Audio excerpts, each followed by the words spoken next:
नमस्कार, मी भाऊ तोरसेकर. तुम्ही बघत आहात प्रतिपक्ष. मित्रांनो, सगळ्यात पहिल्यांदा मला माफी मागायची आहे. आणि सध्या तुम्हाला माहिती आहे, झालेल्या चुकांची माफी मागणं असा मोसम आहे.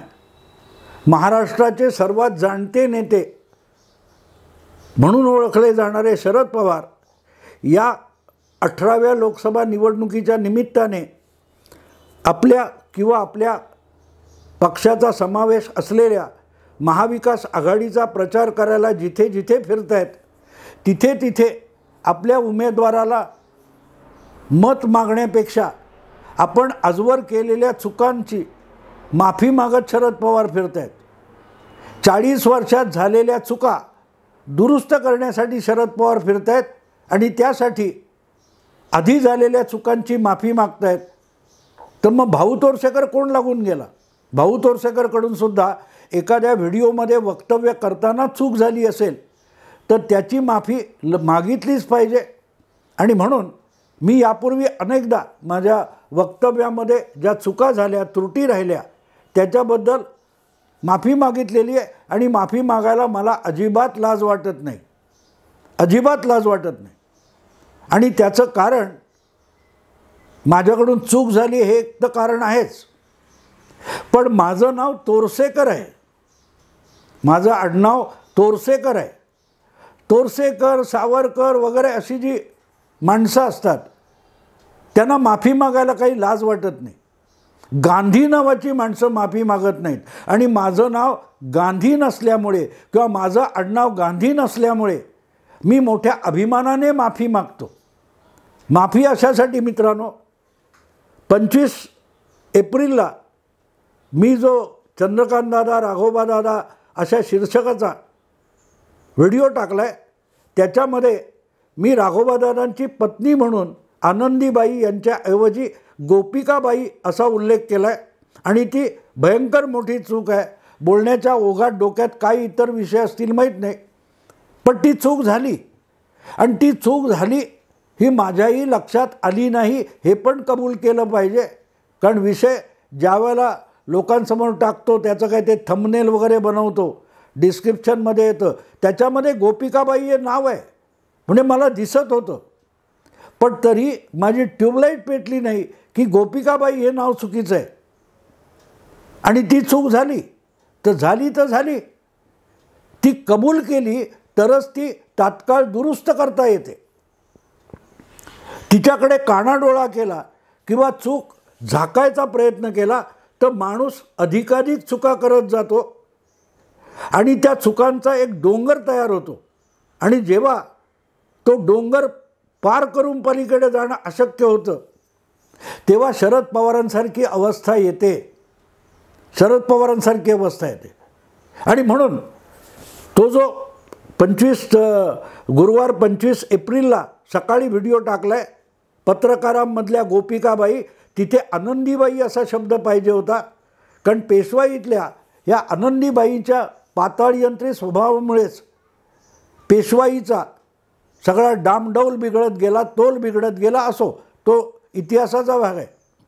पण मी बोलताना आनंदीबाई याच्याऐवजी गोपिकाबाई, आणि अनेकांनी मला फोन करून, विनाविलंब फोन करून, जे मार्ग आहेत मेसेज करून, ज्यांना ज्या मार्गाने शक्य आहे अशा अनेक चाणाक्ष प्रेक्षकांनी, श्रोत्यांनी मला माझी चूक दाखवून दिली. त्याबद्दल मी त्यांचे आभार मानतो. मी त्यांच्यावर घणाघात करणार नाही, मी त्यांच्यावर पलटवार करणार नाही. कारण हल्ली असं असतं की कोणी तुमची चूक दाखवली की त्याला धुतलं वगैरे चालतं. तसं मला कोणाची धुणी धुवायची नाहीत. कारण माझी चूक ज्यांनी दाखवली त्यांनी माझ्यावर उपकार केले असंच मी मानतो. आणि म्हणून त्यांच्या सकट माझ्याकडून ज्यांनी हे चुकीचं ऐकलं त्या सगळ्यांच्या मनामध्ये जर त्यांच्याही लक्षात आलं नसेल तर तो भ्रम राहू नयेत म्हणून खुलासा आणि माफी मी एकाच वेळेला करतो आहे. आणि ते केलं पाहिजे मित्रांनो, केलं पाहिजे. नाहीतर शरद पवार होऊ शकतो. 40 वर्ष गेल्यानंतर, 25 वर्ष गेल्यानंतर, 5 वर्ष गेल्यानंतर शरद पवार आपल्या चुका कबूल करतात आणि माफी मागतात. काल परवा मी शरद पवारांचं अमरावतीतलं भाषण ऐकत होतो. भाजपच्या ज्या उमेदवार आहेत नवनीत राणा, या 2019मध्ये 5 वर्षापूर्वी अपक्ष म्हणून उभ्या राहिल्या होत्या आणि निवडून आल्या. त्यांनी शिवसेनेचे 4-5 टर्म खासदार असलेले आनंदराव अडसूळ यांचा पराभव करून लोकसभेची निवडणूक जिंकली होती. मध्यंतरी 2-3 वर्षात त्या भाजपच्या जवळ आल्या आणि यावेळेला भाजपने त्यांना आपल्या अधिकृत उमेदवार म्हणून पाठिंबा दिलेला आहे. आणि त्यांच्याविरुद्ध अर्थातच महाविकास आघाडीचे कोणी उमेदवार उभे राहिलेत. त्यांच्या प्रचाराला शरद पवार गेले होते आणि शरद पवारांनी तिथे भाषण करताना नवनीत राणा आपला महाविकास आघाडीचा कोण नेता उमेदवार आहे त्याला पाठिंबा आणि मतं देण्यापेक्षा आपल्या चुकीची कबुली दिली. पवारांनी 5 वर्षापूर्वी केलेली ती चूक म्हणजे तेव्हा त्यांनी नवनीत राणा यांच्यासाठी अपक्ष उमेदवारासाठी प्रचार केला होता. नवनीत राणा या अपक्ष उमेदवार होत्या, पण त्यांना काँग्रेस आणि राष्ट्रवादी या दोनही पक्षांनी अमरावतीमध्ये पाठिंबा दिलेला होता आणि त्यासाठी सुद्धा शरद पवार प्रचाराला गेले होते. आपण नवनीत राणांसाठी मत मागितलं आणि ती आपली चूक झाली, ती आता दुरुस्त करायला आलो आहे असं शरद पवार म्हणाले. मला आठवतं ज्या वेळेला गेल्या जुलै महिन्यामध्ये 9 महिन्यापूर्वी राष्ट्रवादी काँग्रेस पक्षामध्ये फूट पडली, त्यानंतर आपण आता महाराष्ट्र पिंजून काढणार अशी आरोळी शरद पवारांनी ठोकली होती. तो पिंजून ठेवलेला महाराष्ट्र त्यांनी कुठच्या गासडीमध्ये किंवा गाठीमध्ये बांधून ठेवला आहे याची कल्पना नाही. पण त्यानंतर शरद पवार यांनी सगळ्यात पहिलं जर काय गाठलं असेल तर मला वाटते नाशिकच्या येवला तालुक्यात ते गेले होते आणि तिथे छगन भुजबळ यांच्या विरोधात त्यांनी तोफ डागली होती शरद पवारांनी.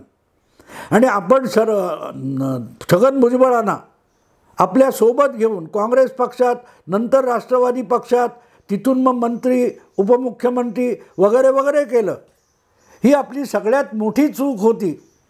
येवल्यामधून, नाशिकमधून छगन भुजबळांना जनतेने, मतदाराने निवडून द्यावं म्हणून आपण जो प्रचार केला होता ती आपली चूक होती, त्यासाठी आपण माफी मागतो असं शरद पवारांनी 9 महिन्यापूर्वी येवल्यामध्ये जाऊन भाषण केलं होतं. आणि त्यावर बोलताना छगन भुजबळ यांनी एक छान मल्लीनाथी केलेली मला आठवते. कुठे कुठे जाऊन माफी मागणार आहात, तालुक्यात जाऊन पवारांना माफी मागायला लागेल आणि म्हणूनच तुम्ही कुठे कुठे जाऊन माफी मागणार आहात, कारण आयुष्यभर तुम्ही फक्त चुकाच करत आलात असे उद्गार छगन भुजबळ यांनी तेव्हा काढलेले होते. पण त्यानंतर जिथे जिथे पवार गेले तिथे नवा पक्ष उभ्या करण्याच्या वल्गना करत बसले. पण तो नवा पक्ष किती उभा राहिला आहे या येत्या मतदानातून दिसणार आहे. पण मुद्दा असा की 8-7 महिने गेल्यानंतर आता शरद पवार गावोगाव, जिल्हा जिल्हा, तालुका फिरतायत आणि आपल्या चुका कबूल करतायत. अगदी बारामतीमध्ये आपल्या होम ग्राउंडवर आपण आपल्या पुतण्याकडे कारभार सोपवला. अख्खा मतदारसंघ, अख्खा जिल्हा, अधिकार आपल्या पुतण्याला दिले. ही आपली चूक झाली, त्याबद्दल पण शरद पवार माफी मागतायत. मला गंमत एवढ्यासाठी वाटते की आयुष्यभर फक्त चुका केल्या आणि नंतर त्या चुका दुरुस्त केल्या पाहिजेत असं म्हणत फिरणारा माणूस हा जाणता नेता असतोच कसा? कारण पवारांनी ही चूक कशी कळली पवारांना? आपण ही चूक केली कशी कळली? मला तरी मी कालच्या त्या माझ्या व्हिडिओमध्ये वक्तव्यामध्ये आनंदीबाईच्या जागी गोपिकाबाई असं म्हटल्यानंतर लोकांनी मला सांगितलं, दाखवून दिलं. मी ताबडतोब 24 तासाच्या आत ती चूक कबूल करतोय. पण मुद्दा असा की मी जसं कोणीतरी मला चुका दाखवल्या म्हणून माफी मागतोय, तशीच शरद पवार तुम्ही चुका करताय असे सांगणारे हजारो लोक होते. ज्यावेळेला शिवसेनेतून 18 आमदार फोडून शरद पवारांनी छगन भुजबळांच्या नेतृत्वाखाली काँग्रेस पक्षात आणले, तेव्हा तुम्ही फार मोठी घोडचूक करताय असं हजारो लोकांनी सांगितलं होतं. शरद पवारांनी ती चूक डोळसपणे बघून तात्काळ माफी का मागितली नाही? का भुजबळांना परत शिवसेनेत पाठवलं नाही? हो, अगदी 3 वर्षापूर्वीची गोष्ट आहे. आज ज्या अजितदादा गटातल्या निलेश श्रीलंके याला आपल्या गटात आणून अहमदनगरची उमेदवारी शरद पवारांनी दिलेली आहे, त्याच निलेश लंकेनी पारनेर नगरपालिकेतले 8-9 शिवसेनेचे, अखंड शिवसेनेचे नगरसेवक फोडले होते. मला वाटते तालुका पंचायत सदस्य फोडले होते आणि त्यांना राष्ट्रवादीत आणलं होतं. तेव्हा शरद पवार पुरस्कृत मुख्यमंत्री उद्धव ठाकरे नाराज झालेले होते आणि रुसलेल्या मुख्यमंत्र्यांचा रुसवा काढण्यासाठी शरद पवारांनी ते लंकेनी फोडलेले शिवसेनेचे नगरसेवक सदस्य हे परत शिवसेनेत पाठवले होते. तशीच चूक भुजबळांच्या बाबतीत शरद पवारांनी खूप आधी का नाही सुधारली? झक मारली, मी चूक केली, हे तेव्हाच शरद पवार का बोललेले नव्हते? अनंतराव थोपटे यांच्या घरी जाऊन 40 वर्षापूर्वी झालेल्या चुका किंवा 40 वर्षात झालेल्या चुका दुरुस्त करायला पाहिजेत असं शरद पवार म्हणतात. मग आयुष्यभर आपण न केलेल्या चुका म्हणजे काय याचा सुद्धा खुलासा शरद पवारांनी एखादी पत्रकार परिषद घेऊन करावा. शरद पवारांची चूक सगळ्यात मोठी काय झाली आहे की 67 साली आमदार झाल्यानंतर आणि 72 मध्ये त्यांची मंत्रिपदी वर्णी लागल्यापासून हळूहळू करत शरद पवार मुत्सद्दी आणि मुरब्बी होत गेले.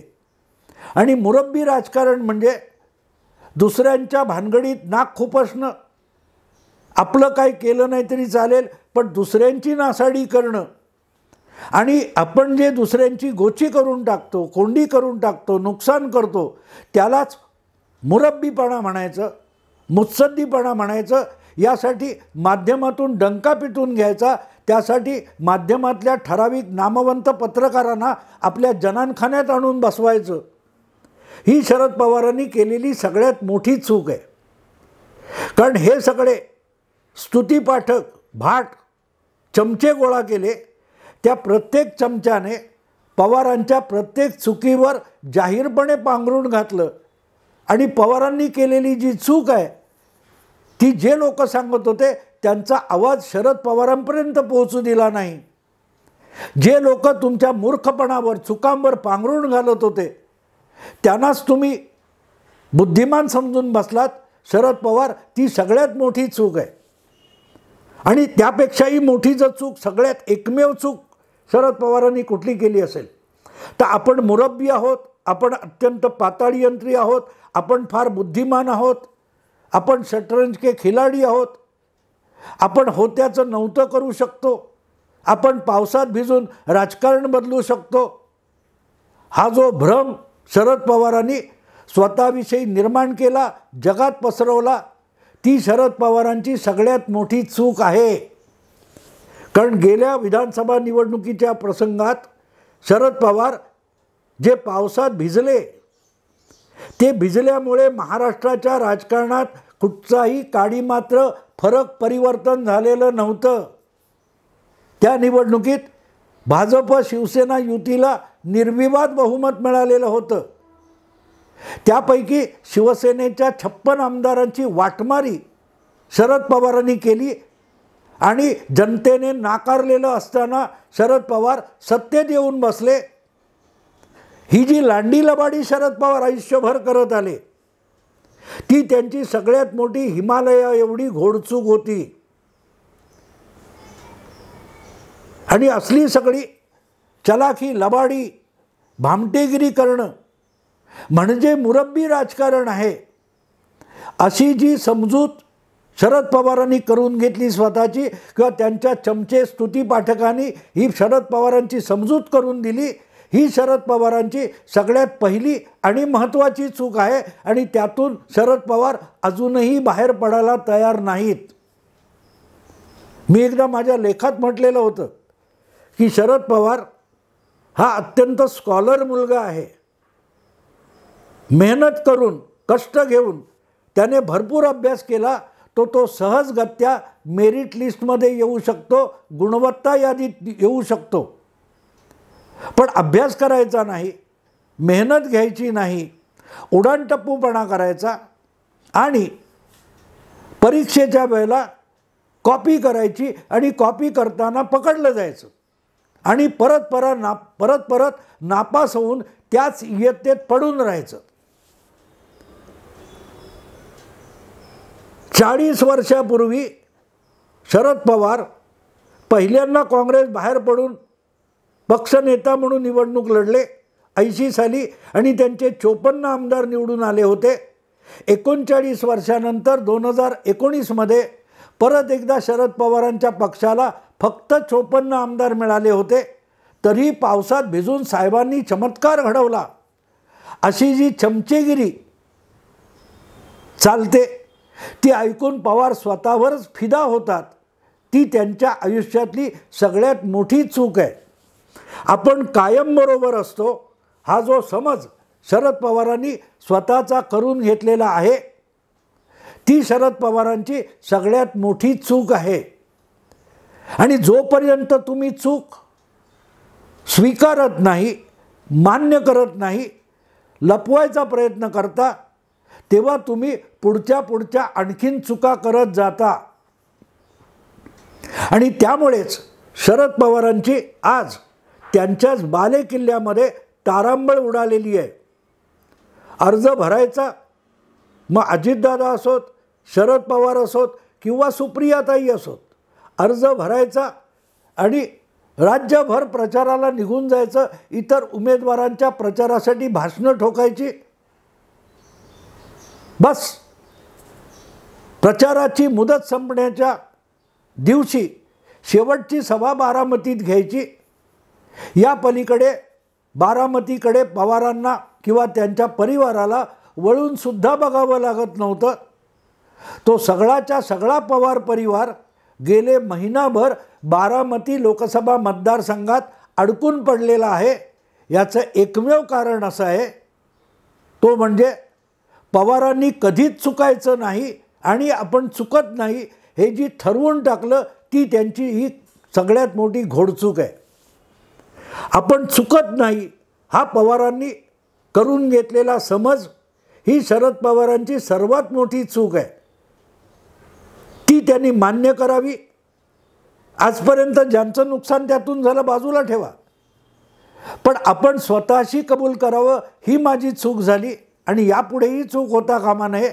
आपणही माणूस आहोत, आपल्याकडूनही चुका होऊ शकतात आणि त्यामुळे अतिशय चतुर अशी खेळी गुगली म्हणून यापुढची चूक करायची नाही. एवढं जरी शरद पवारांनी ठरवलं तरी सगळा महाराष्ट्र त्यांच्या आजवरच्या चुका पोटात घेतल्याशिवाय राहणार नाही.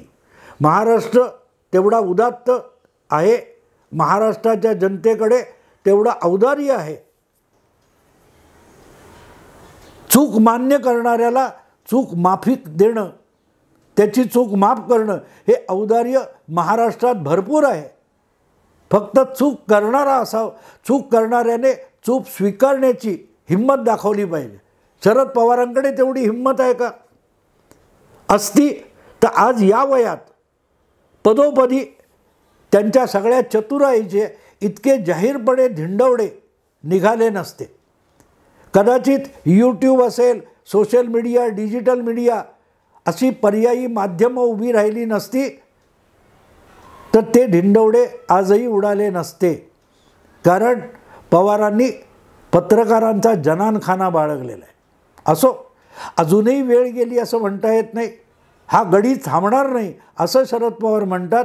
तर शरद पवार, आपण आयुष्यात आपणच शहाणे आहोत असं समजण्याची जी चूक केली आहे तेवढी कबूल करा. पुढचं राजकारण तुमचं असेल. मित्रांनो, परत एकदा आनंदीबाईच्या जागी गोपिकाबाई म्हटलं त्याबद्दल विनम्रपूर्वक माफी मागतो आणि थांबतो. आवडलं लाईक करा, शेअर करा, सबस्क्राईब करा. नमस्कार.